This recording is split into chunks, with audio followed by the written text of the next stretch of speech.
नमस्कार, times of Swaraj में आप सबों का स्वागत है और मैं हूं संतोष सिंह। और आज हम टाइम्स ऑफ स्वराज में बात कर रहे हैं कि नीतीश शिक्षा विभाग से संतुष्ट नहीं दिख रहे हैं, या यूं कहें शिक्षा विभाग की कार्यशैली से नीतीश कहीं न कहीं असहज है। और पिछले कार्यक्रम में याद होगा जब सक्षमता पास विशिष्ट शिक्षकों को प्रमाण पत्र दिया, नियुक्ति पत्र दिया जा रहा था, उस दौरान शिक्षा मंत्री के साथ उन्होंने जो व्यवहार किया था, उस वक्त भी मैंने कहा था कि ये संयोग नहीं है। नीतीश कुमार इस तरीके का व्यवहार बहुत ही एक रणनीति के तहत करते हैं। भले आज वो उस मना स्थिति में नहीं है, फिर भी वो कह सकते हैं कि उसके पीछे कुछ न कुछ उनकी मंशा रहती है। आज भी गांधी मैदान में आज जो कुछ भी हो रहा था, कार्यक्रम हुआ, बीपीएससी वाली की नियुक्ति पत्र दी गई, उस दौरान भी शिक्षा विभाग के एसीएस और मंत्री को लेकर वो सहज नहीं थे। और आज जो कुछ भी उन्होंने घोषणाएं की है, ये बात गौर करिएगा, जैसे एचएम की नियुक्ति को लेकर उन्होंने जो तारीख घोषित कर दिया कि जल्दी कीजिए, ये सब कहीं न कहीं ठीक है, ये लग रहा होगा भाषण आपको कि भाई विभाग से ही लिख कर आया हो, ऐसा नहीं है। बहुत सारी बातें जो डिस्कशन आज हुई है, मतलब 2 दिन पहले हुई थी। अनुपम कुमार जो शिक्षा देखते हैं, भले ये एसीएस सिद्धार्थ नीतीश के भी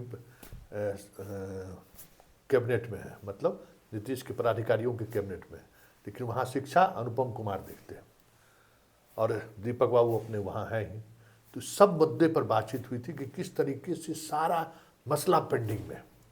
इसीलिए नीतीश कुमार ने कहा आज कि हम इस विभाग पर, हमको सबसे ज़्यादा हमारी नज़र है और इस विभाग पर हम एकदम नज़र गराए हुए हैं, क्योंकि इस विभाग को लेकर वो मतलब के पाठक के दौर में भले जो शिकायत आ जाए, लेकिन जो निर्णय एक बार हो जाता था बैठक में, वो 100% उस निर्णय पर चीज़ें आगे बढ़ जाती थी। अब बताइए ना कि आज नियुक्ति पत्र बट गया, ये लोग ट्रेनिंग में कब जाएगा, कहाँ ट्रेनिंग करेगा, कोई चीज़ें सामने आई है, किसी को पता है? ट्रेनिंग पहले, नियुक्ति पत्र बाद में। के पाठक का वो दौर देखिए, एकदम नियुक्ति पत्र, ट्रेनिंग मिला, नियुक्ति पत्र के साथ वहीं नियुक्ति पत्र लीजिए, वहीं ट्रेनिंग कीजिए। कोई व्यवस्था नहीं है ट्रेनिंग करने का, कोई अभी शेड्यूल जारी नहीं हुआ कि ये लोग जो है यहाँ ना इसकी पोस्टिंग क्या कोई ये हुआ है।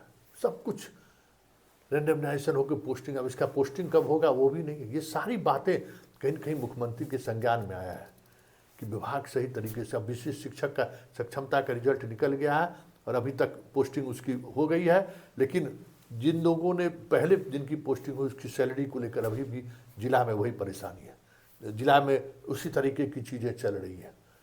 मतलब सक्षमता को लेकर मुख्यमंत्री जो आज कह रहे थे, बहुत असहज महसूस कर रहे हैं मुख्यमंत्री कि शिक्षा विभाग में ये क्या हो रहा है। और वही स्थिति सदन में भी है। सदन में भी सरकार की घेराबंदी हो रही है, शिक्षा मंत्री की घेराबंदी हो रही है और शिक्षा मंत्री असहज हो रहे हैं। और उनके लिए कहीं न कहीं अगर कुछ ऐसी बातें होती हैं तो फिर उस पर बातें आगे बढ़ जाती हैं। तो जरा सुनिए आज नीतीश कुमार ने क्या कहा और कल सदन में, शुक्रवार को सदन में क्या हुआ था शिक्षा विभाग में, जरा पहले इसका और उसमें छुट्टी इत्यादि का, उसको निश्चित रूप से हम लोग अगले 2 महीने में, ये महीने के अंत तक अभी सदन चल रहा है, उसको हम लोग स्टडी कर लेंगे। अभी आमंत्रित हैं, अगर उसमें कोई सुझाव होगा आप आकर के दे देंगे, और जो शिक्षकों के हित में होगा और नियमानुकूल होगा और कोर्ट के जजमेंट के अनुरूप होगा, उसको हम लोग निश्चित रूप से 2 महीने में कर लेंगे। आप जब ये तो पूरा डिबेट ही महोदय, इसमें से जितने प्रश्न हैं, चाहे वो तारांकित हो, चाहे अल्पसूचित हो, चाहे वो आपके ध्यानाकर्षण हो, चाहे संकल्प हो, सभी तो शिक्षा विभाग से। और मेरे कार्यालय तो हमेशा खुलते हैं, माननीय सभी सदस्य समय समय पर आते रहे हैं और कोई नहीं कह सकता उनकी से मुलाकात नहीं होती है। यथासंभव जो भी समस्या उसका हम लोग निराकरण करने की कोशिश करते हैं। विभाग बड़ा है, करीब 5.5 लाख टीचर है, 81,000 स्कूल है और तरह तरह से नियुक्तियां हुई है, इसलिए कभी कभी कोई विसंगतियां, विरोधाभास रहता है, उसको हम लोग निश्चित रूप से दूर करेंगे। धन्यवाद महोदय। हमारा प्रश्न का जवाब नहीं हुआ। हम आप ही के प्रश्न पर इतनी चर्चा महोदय, हम कुछ अधिक मांग ही नहीं रहे इसमें। कहते हैं कि हम इसको बैठ के देख रहे हैं। क्या प्रश्न गया था तो विभाग के अधिकारियों ने इस प्रश्न को नहीं देखा। आप अलग से मिल लीजिए। महोदय, उसमें सबको छुट्टी चाहिए, उसको भी छुट्टी चाहिए। यस या नो, आप उनको छुट्टी देंगे कि नहीं देंगे, इतना ही तो सवाल है। सप्लीमेंट्री महोदय 3 से कम 6-7 सदस्यों ने किया है, तो जो बातें हैं अपना सुझाव हम तो कह ही रहे हैं कि उसको हम लोग देख लेंगे, और जो सुप्रीम कोर्ट का जजमेंट माननीय सदस्य ने दिया है उसका अवलोकन करके उसके आलोक में हम लोग निर्णय लेंगे। तो जवाब कहाँ नहीं दिया हमने। सभापति महोदय, एक तो कहीं निर्णय करना पड़ेगा ना, कितना सप्लीमेंट्री पूछ सकते हैं। शिक्षा पर जब आता है, हम भी शिक्षा मंत्री रहे हैं, हर कोई लोग सप्लीमेंट्री करता है। तो एक दिन ठीक है कह रहे हैं अब्दुल बारी सिद्दीकी जी, एक दिन पूरा स्पेशल सेशन शिक्षा पे बुला लीजिए और एक दिन पंचायत पे बुला लीजिए। इसके बाद भी अनुत्तरित महोदय, सप्लीमेंट्री खत्म कर दीजिए। खाली क्वेश्चन पढ़ रहे हैं, आगे प्रणाम करें, प्रणाम करके चल जाए। सप्लीमेंट्री नहीं करे, वही व्यवस्था कर दीजिए। दिलीप जायसवाल जी, एक पत्र दिया जा रहा है। मैं सभी नव नियुक्त शिक्षकों को बधाई एवं शुभकामनाएं देता हूं। आप जानते हैं 2023 में वर्ष में बिहार लोक सेवा आयोग द्वारा नए शिक्षकों की बहाली का सिलसिला हमने प्रारंभ किया। तो पहले चरण में 1,20,336 शिक्षकों द्वारा और दूसरे चरण में 94,853 शिक्षकों की बहाली की गई है।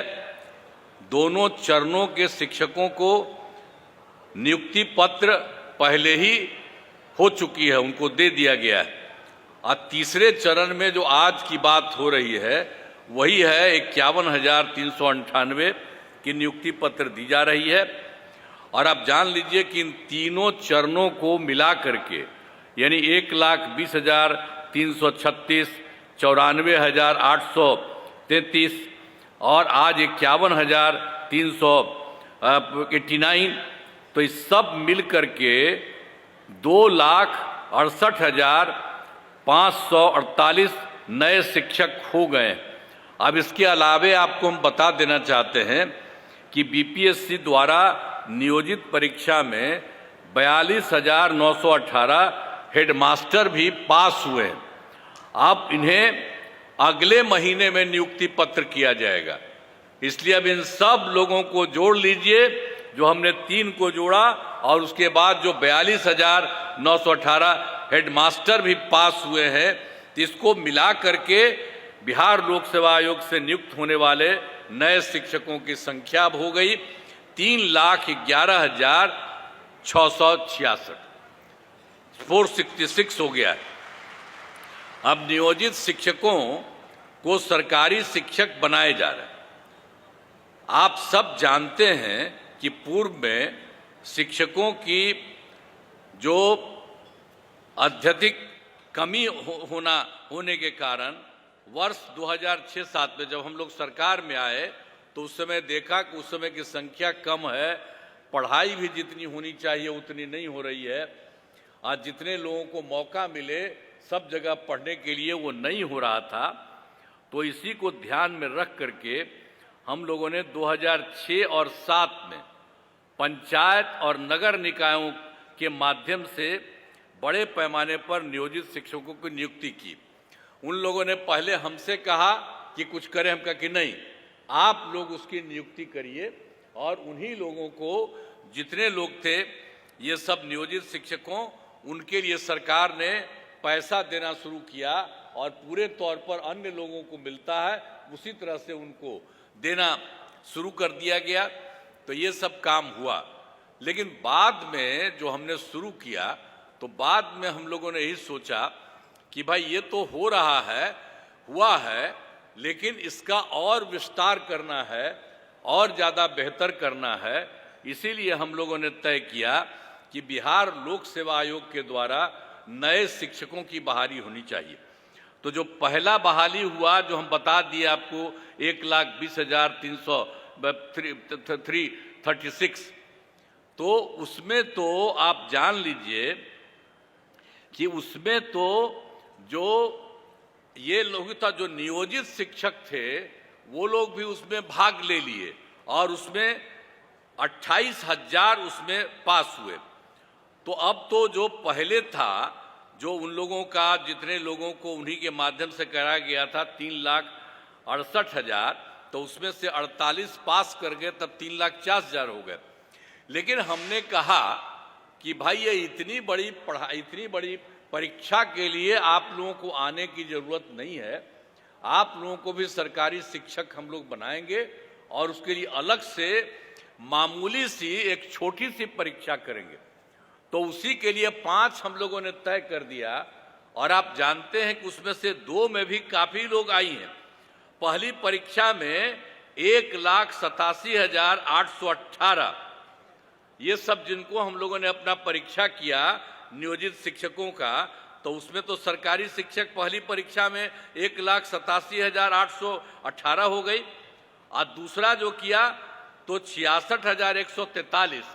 और अभी हाल ही में जो दूसरे में बहुत लोग हुए थे उनके एक हिस्से को सरकारी तौर पर देने के लिए ये ही देखा कि सदन में कितने असहज शिक्षा मंत्री थे और नवल यादव किस तरीके से घेराबंदी कर रखा था। अंत में अशोक चौधरी जब उठकर बोलने लगे तो क्या हुआ, पूरक सवाल नहीं करेंगे। अरे सवाल तो करेगा ही लोग, क्योंकि विभाग स्पष्ट नहीं है, फंसा कर रखना चाहता है, गोल गोल गोल गोल गोल गोल गोल गोल गोल गोल एकदम तो स्पष्ट सही जवाब देने में फंसा कर कि भाई छुट्टी मिलेगा कि नहीं मिलेगा, उसको वेतन में विसंगति है वो कब दूर होगा, होली आ रहा है लोगों को वेतन मिलेगा कि नहीं मिलेगा, ये सवाल नहीं करेगा। तो शिक्षा विभाग पर अलग से सत्र बुला लीजिए, बार बार। पूर्व शिक्षा मंत्री अशोक चौधरी, फेलियर शिक्षा मंत्री में एक गिनती उनका भी होता है कि शिक्षा मंत्री रहते हुए क्या क्या किए सबको पता है। लेकिन मुख्यमंत्री ने आज जो कुछ भी कहा है और जिस तरीके से कहा है, ये तय मानिए कि आगे आने वाले समय में शिक्षा विभाग में एक बड़ा परिवर्तन आपको दिख जाए तो कोई बड़ी बात नहीं होगी। क्योंकि ये आप बताइए ना क्या अराजक स्थिति है। रोज कहते हैं कि तबादला हम कर रहे हैं, मार्च तक तबादला कर देंगे, और कितना तबादला हुआ, 200 भी तबादला नहीं हुआ, 300 भी तबादला नहीं हुआ। कैंसर वाला अभी भी मामला फंसा हुआ है, ये असाध्य रोग वाले, और जिन लोगों का तबादला हुआ किसी का डॉक्यूमेंट्स वेरिफिकेशन नहीं हुआ है, जो वो कहा है कि सही है कि गलत है, वो भी एक मुद्दा फंसा हुआ है।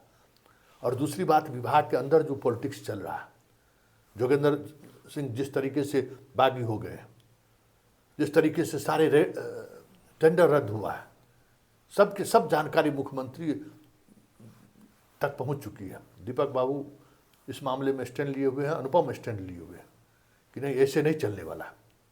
वहाँ भी सिद्धार्थ की घेराबंदी, मुख्यमंत्री के सचिवालय में भी अब सिद्धार्थ की घेराबंदी शुरू हो गई कि ऐसे कहीं थोड़ी चलेगी बात।